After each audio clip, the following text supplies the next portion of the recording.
The battle for the Republican presidential nomination turned to South Carolina today as the winner of the year's first two contests in Iowa and New Hampshire gathered momentum and his opponents tried to blunt it. For Mitt Romney, there was much to savor, a New Hampshire victory, and word that he's now got $19 million in the bank. But the campaign's undisputed Republican frontrunner decided today to tamp down expectations. You know, I don't know if we can win South Carolina. I was fourth there last time I ran. I know it's an uphill battle, but I'll tell you, the send-off I got from New Hampshire last night, that's going to give me a real boost. Romney is now the common target as rivals like Newt Gingrich launch fresh attacks on his business background. Criticizing specific actions in specific places is not being anti-free enterprise. And crony capitalism, where people pay each other off at the expense of the rest of the country, is not free enterprise. And raising questions about that is not wrong. Texas Governor Rick Perry, on the stump, is accusing Romney of engaging in vulture, not venture capitalism. Perry skipped New Hampshire to make his case in South Carolina. He says Romney's former company, Bain Capital, cost local jobs there. They used their company to come in and close down a photo album manufacturer in Gaffney, South Carolina, and 150 people lost their jobs there. And they made $20 million off of management fees. And somehow or another, people are kind of like, well, that's just capitalism, and you can't be criticizing that. Romney headed Bain, a venture capital and private equity firm, in the 1980s and 90s. A group of corporate raiders led by Mitt Romney. More ruthless than Wall Street. Gingrich cites criticism contained in an online film produced by some of his supporters. It highlights the stories of people who lost jobs at companies Bain bought and sold. But Texas Congressman Ron Paul, defending Romney, cautioned fellow Republicans against taking that argument too far. I don't think they understand the market, or they're just demagoguing. If they understand the market, they're just demagoguing the issue. Last night, Romney suggested his critics were doing the Democrats' dirty work. President Obama wants to put free enterprise on trial. And in the last few days, we've seen some desperate Republicans join forces with him. This is such a mistake for our party and for our nation. The country already has a leader who divides us with the bitter politics of envy. We have to offer an alternative vision. I stand ready to lead us down a different path, where we're lifted up by our desire to succeed, not dragged down by a resentment of success.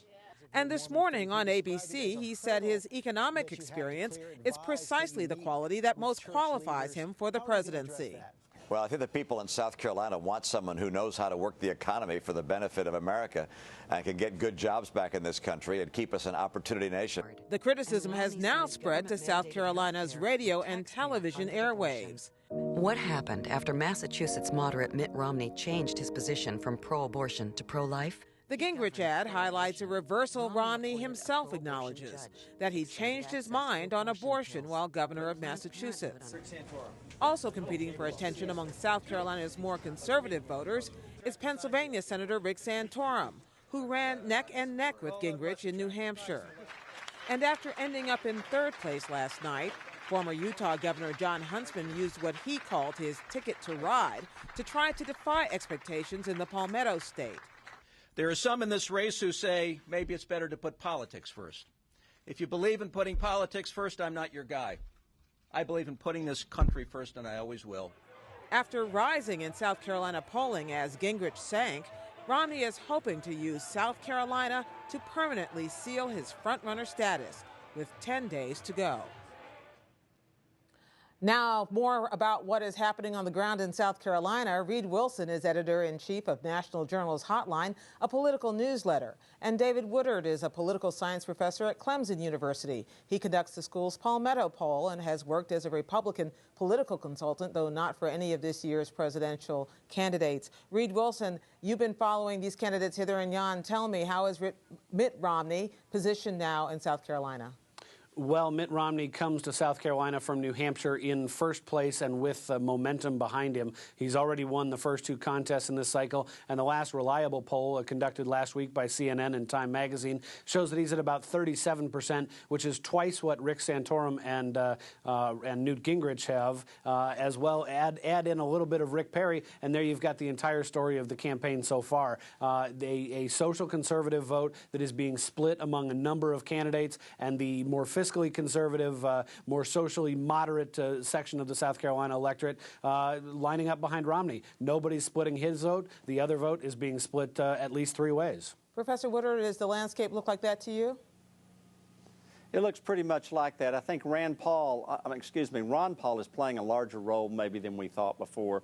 But the main issue is the social conservatives are divided into three camps. Well, so tell us what we should be looking for in South Carolina. In Iowa, we saw the social conservatives. In New Hampshire, we saw the fiscal conservatives. And in South Carolina, we're looking for what? The social conservatives usually find a candidate they line up behind. In 2008, it was Huckabee. He surged dramatically at the end and lost by 3 points to McCain. The question is, can they get behind one candidate, coalesce, and try and push him ahead of Romney? Reed, we saw a lot of commentary last night about how strong Romney finished in New Hampshire, and I wonder if there is any concern on the ground there, or you're hearing people say, well, it's all over about the shouting, or that South Carolina can completely turn things upside down. Well, I mean, South Carolina is a state that likes a little bit of momentum. Ever since 1980, when Ronald Reagan won the state, they have picked either the winner of Iowa or the winner of New Hampshire, and the candidate who wins South Carolina ends up winning the whole Republican nomination. This time around, there's still a little bit of chance, I suppose, that the social conservatives could rally around one candidate, but it's hard to figure out why they would now, when they failed to in Iowa, when they couldn't raise any kind of real firewall in New Hampshire, where there's just sort of there has not been a unifying moment behind one of the candidates. Three candidates who are vying for that social conservative support are still in the race right now, still viable right now, and because three of them are viable, that sort of means that none of them are viable. You know, Professor Woodward, we hear a lot about the cost of running advertising. There wasn't as much advertising in New Hampshire. There was a lot in Iowa, and it's supposed to be cheaper in South Carolina. So are you seeing a lot of input, a lot of influx from these campaigns of negative advertising mostly? I talked to one of the campaigns this morning. They said all the TV has been bought in South Carolina for the whole week. If you watch TV, it's just one ad after another, then back to the show, then one ad after another. It's just really numbing how quickly they're coming here. What are the and a lot of them are negative. And what are the issues, Professor, that move people to go to the polls in South Carolina? We know our other places, everyone's talking about the economy, and South Carolina is a much poorer state than New Hampshire, for instance. Well, that's right. I think the economy is the #1 issue. That's what our polls down here are saying. Federal spending being #1, unemployment and jobs being #2, bickering in Washington being #3. And yet the historic pattern in South Carolina has been to focus on social issues at election time in the presidential primary. Reed Wilson, are you watching at all for a Tea Party effect in South Carolina? We haven't seen much evidence of the Tea Party effect that we saw play out in the 2010 midterm elections. Yeah, we really haven't, and I don't think there's going to be any sort of concerted Tea Party movement getting behind one candidate or another this time. I think the Tea Party factions are just as divided as the social conservative faction at large. There has not been any sort of groundswell behind one candidate. One thing we have seen, though, is the rise of Ron Paul as sort of a stagnant figure. In Iowa, he got 18% in New Hampshire last night. He got in the low 20s. He's probably going to get somewhere around there in South Carolina as well. Those folks aren't necessarily the Tea Party conglomerate, but the Ron Paul fans are the ones who are sort of most steadily behind their own candidate this year. Even Mitt Romney doesn't have the solid core of a fan base that Ron Paul does. And yet, Professor Woodward, we hear today that Senator Jim DeMint, who is a hero in Tea Party circles, you've co-authored a book with him. He was interviewed on the radio and said he expects Romney to win in South Carolina. Well, that's kind of strange. He's not endorsing anybody, but I think he sees the way that the social conservatives are divided and can't seem to find a champion, which means that by default it goes to Mitt Romney. There has been quite a bit of discussion here about Ron Paul and his effect, because he's coming with momentum out of New Hampshire too. He usually polls in South Carolina about 12 to 15%. I wouldn't be surprised to see him do better than that this time. Well, let me ask you to follow up on that, because one of the things you mentioned a moment ago was Mike Huckabee and how well he did, ending up in second place 4 years ago. Mitt Romney was in fourth place 4 years ago in South Carolina. And actually, as you point out, nobody saw Mike Huckabee coming. He didn't reflect that well in the polls at all. So is it possible everything can get turned upside down? Well, I was in the poll center 4 years ago, and we saw a tremendous movement in voter decisions within the last 3 days before the vote. If that happens again, anything could happen. But right now, I tend to agree with Reed. I think that the person with momentum is Romney. The discussion is on issues that are helping Romney, and I don't see a surge to any one candidate right now. Now, we still have 10 days to go. We'll see. And yet, Reed Wilson, Rick Perry, Newt Gingrich are prepared to spend a lot of money accusing Mitt Romney of vulture capitalism, as Rick Perry puts it, of crony capitalism, as Newt Gingrich puts it. What is their strategy that takes them to some sort of opening there? Well, let's take a look at the one thing I think is important to look at is what South Carolina voters are actually seeing. And right now they're seeing two things. They're seeing a very small number of positive spots, largely coming from Mitt Romney and a super PAC that backs Mitt Romney, and a number of positive spots coming from Rick Perry's campaign.